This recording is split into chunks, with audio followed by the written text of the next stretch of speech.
எலும்புடைய பயன்னா மனிதனுக்கு உடல் வடிவத்தை கொடுக்கும்.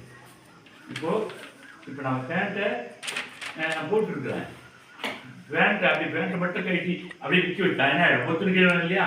அப்போ அதே போல தான் எலும்பு மட்டும் இல்லைன்னா மனித எலும்பு கூட வெறும் சதை தான். அப்போ சதை என்ன பண்ணலாம்? பொத்துருக்கிறோம். இப்போ பாருங்க, எல்லா உயிரினங்களுக்கும் எலும்பு இருக்கும், மண்புழுக்கு மட்டும் எலும்பு இருக்காது. ஒரு எலும்பு, ஒரு ஓனா, பள்ளி, அதெல்லாம் ஒரு குடிச்சு இருந்துச்சுன்னா அப்படியே நிற்கும்.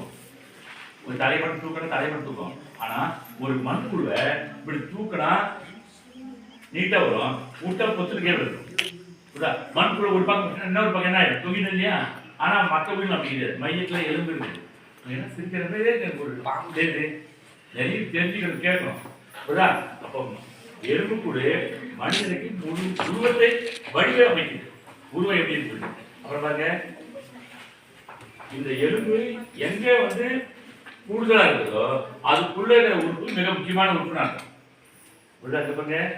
இந்த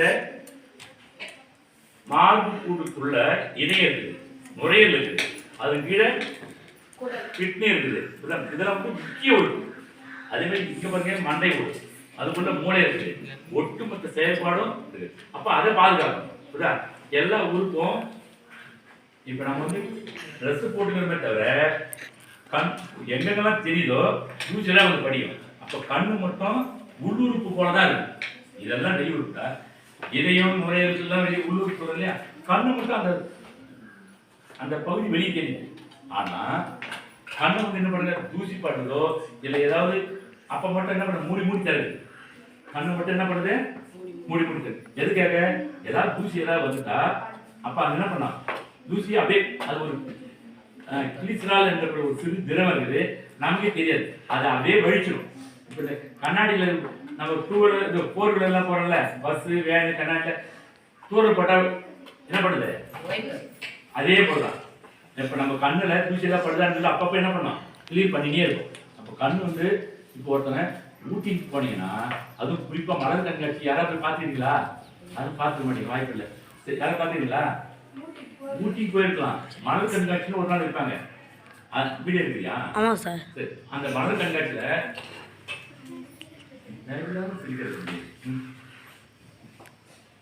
இந்த ஊட்டி மலர் கண்காட்சியில போனா உண்மையாவே சொல்றேன், காலையில போனோமா எனக்கு பசியே எடுக்கல. அதாவது அந்த ரோஸ் மற்ற எல்லாம் பூவும் ரொம்ப வித்தியாசமா இருக்குது. யாராவது பார்ப்பாங்களா, ஒரு கொஞ்சோண்டு பறிச்சு எடுக்கலாமான்னு கூட பார்ப்பேன். பெண்கள் எல்லாருமே என்ன பண்ண அவ்வளோ அழகா இருக்கும், பார்க்க பார்க்க பசியே எடுக்காது. அப்ப அந்த மலர்களை பார்க்க பார்க்க நம்ம பசியோ மற்ற கவலையே இருக்காது. அதுதான் ஒரு நாளைக்கு ஊட்டிக்கு போயிட்டு சந்தோஷம் அழகா அந்த இதெல்லாம் பார்த்துட்டு வருது. அப்ப எதுக்கு சொல்றேன்னாங்க, கவனி, முக்கியமான உறுப்புகள் ஊட்டி போடுறோம், கண்ணில் கூட போயிட்டா